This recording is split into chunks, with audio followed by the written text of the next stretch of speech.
A friend of mine, a physician, once told me that for patients who have lost weight, the biggest challenge they face is often believing that it's true. I encounter this from time to time with clients in my practice as well. Why is it so hard to believe in our own success? Hi, I'm Coach Dave.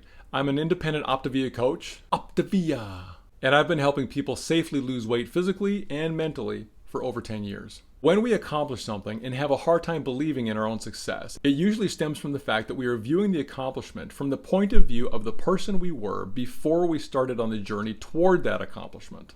In other words, we are standing in a new reality wearing an old identity.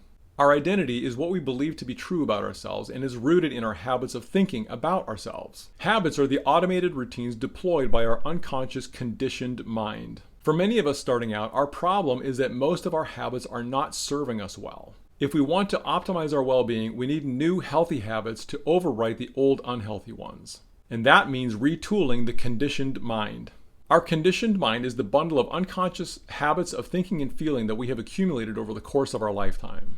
It includes not only the way we solve problems or what we think of as thinking, but also our beliefs and habits of thinking about the world, about life, about ourselves, and about our place in all of it. Our conditioned mind starts forming in childhood and is shaped partly by our hardwired personality and largely by our life experience and how we've learned to interact with or respond to that experience. The family we were born into, the beliefs and values that we were raised with, the place where we grew up, the geography, the economic circumstances, the culture that we were and still are immersed in.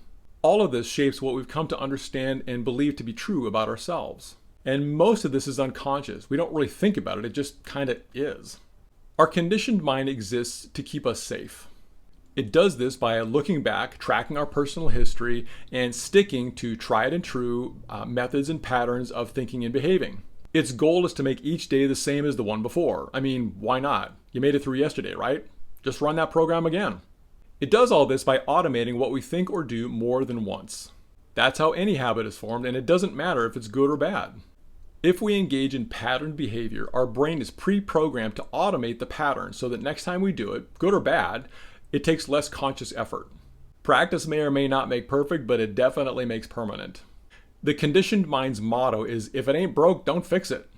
The problem is, even if it is broke, we are so in the groove of repeating previous thoughts and actions that we rarely initiate change until change is forced on us. And even then, it can be a challenge. So all this sounds like a dead end. I mean, how are we supposed to change and do it in a way where we will actually believe that we're capable of having done it after it's finished? A crucial early step in the process is to deploy your imagination to envision a new you. Let's call this version of you the optimized self. Heck, let's call it Optimus Self. Imagine, what shape is Optimus Self in? What does Optimus Self's body look like? And what does it feel like to live in that body? What kind of recreational activities does Optimus Self enjoy? How does Optimus Self show up for their family, or at work, or in their community? What life is Optimus Self leading? And of course, I'm going to encourage you to write all this down. Go get a journal and your favorite pen. Put me on pause if you have to. I'll be right here. Next, envision the kind of disciplines Optimus Self practices. How is Optimus Self when it comes to things like nutrition and hydration? What does Optimus Self do to stay in shape? How about sleep patterns and things like electronic and social media curfews? Now let's go beyond the physical realm. Let's talk about soul and spirit. What kind of character is required to live that life?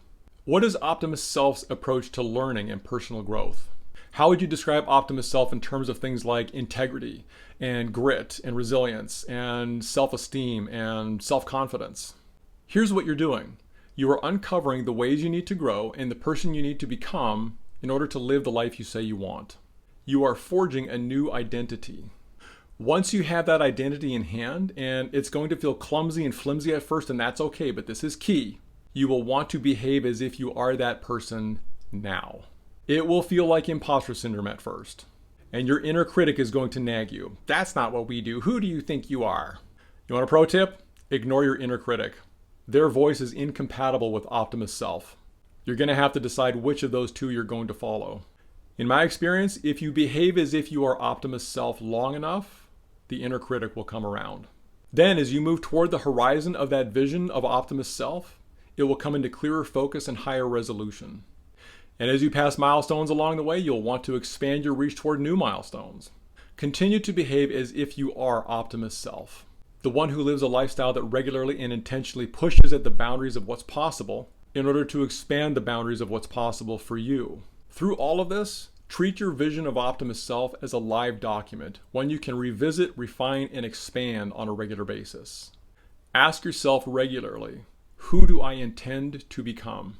Like I said, live as if for long enough, and your inner critic, which is like an emissary for your conditioned mind, will eventually come around.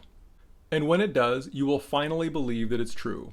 It's really you, the new you, because you have in fact grown into the person you needed to become to have the life that you told yourself you wanted. Well done.